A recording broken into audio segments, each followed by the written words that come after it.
My learning innovation grant is called Hands On at Home.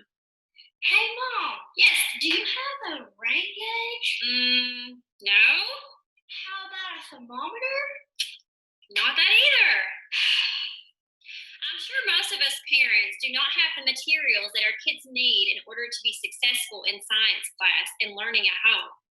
That's why I decided to apply for this KVEC Learning Innovation Grant. Again, my project is called Hands On at Home. And I've always loved this quote from Benjamin Franklin. And it says, "Tell me and I forget, teach me and I remember, involve me and I learn."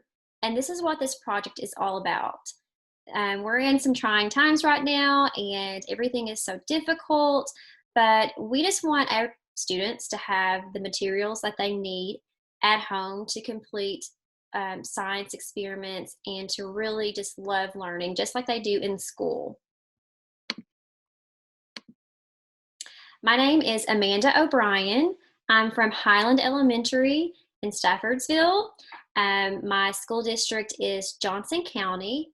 My superintendent is Mr. Tom Cochran, and my principal is Mr. Brenton Dials. Problem of practice. So my problem of practice is, how can we provide students with a science learning environment that encourages exploration, even from home, or in a combination of in-home or in-class and remote learning? This is the researchable question that I'm focusing on. Will these materials, will providing students with hands-on science experiments at home, allow students to gain an increased understanding of the next generation science standards? So will these materials really help us to gain more understanding of these standards? You know, we always talk about how effective is online learning. How really effective is that? And according to an article from EdWeek, research completed by Carl Alexander proves there is a need for students to have access to learning resources at home. He states, students, especially those with fewer resources at home, learn less than when they are at school, which is very understandable.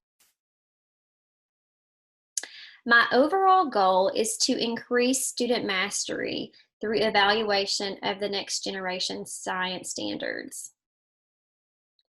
My strategic plan for implementation, this grant will allow students to receive science materials to be used remotely that will assist them in continuing engagement and exploration through the 5E instructional model of the next generation science standards. These materials will be distributed through a combination of mail or home delivery. So we will mail some of these, but we will also deliver them by hand as well. And we're calling these packages Science in a Box. The Family Resource Director is so excited for this project, and she's going to be helping me to get these boxes out to parents and students. Science in the Box implementation. The packages will be organized into 8 labs. The materials will be separated in lab bags with a materials list. We're going to also put an instructional sheet in there and all of the materials that will be needed for that lab. I will be communicating to the students that we're going to keep all of the items in the lab bag and in the box until they're needed. When the lab is needed, when all the materials are needed for that lab, we will complete the exploration together on a Google Meet. And so the reason why I want us to do it together is because that's where great discussion happens and we can clear up any misconceptions at that point. And so we want to make sure that we're engaged together on a Google Meet to complete these labs. Our topics that we've decided for this hands-on at-home project are fossils, life cycles, force and motion, magnets and electromagnets, electricity, and weather and climate. And so, for example, Students will be using a rain gauge and a thermometer to collect weather data in their area. We're also going to be using pendulums and we're going to use the metal washers and string to test how the length of the string will affect the motion. We're also going to be creating a model of a habitat, and we're going to be using clear containers and soil and different types of seeds. And we will be talking about how that there's multiple combinations of environmental factors that affect habitats. Students will be observing, forming hypotheses, measuring, collecting, and interpreting data, and of course, drawing conclusions based on their explorations. Materials needed. We have lots of materials that we need to obtain for this project. Metal washers, wheels, marbles, steel rods, insulated wires, batteries, containers, potting soil, sand, grass seed, thermometers, bar magnets, round magnets, rain gauges, straws, electricity tubes, and mailing boxes. And our family resource lady, she's just wonderful, and she's going to be helping us mail these and helping us with the postage as well. Measuring outcomes, students will be completing pre and post assessments through a variety of technology resources, including Flipgrids and quizzes. Positive outcomes. Many students do not have materials at home to complete hands-on experiences that could be normally completed during the school day.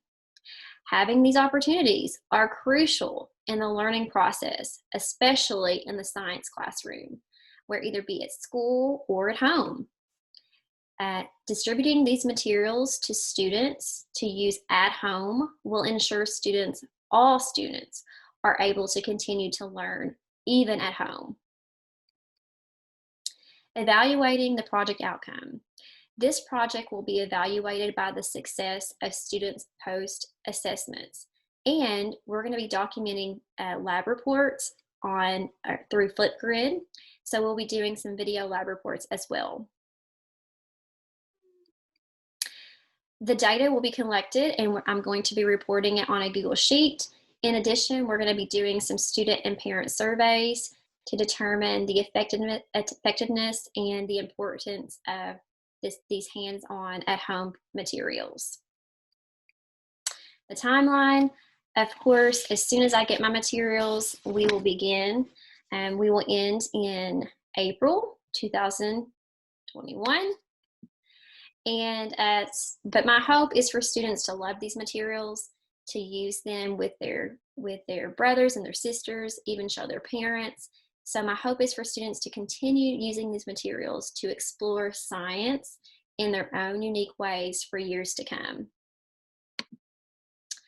And these are my students, and I've actually already told them about this grant, and they are extremely excited. So I just appreciate this grant, and we're so excited to get started. And I hope you have enjoyed the overview of my grant.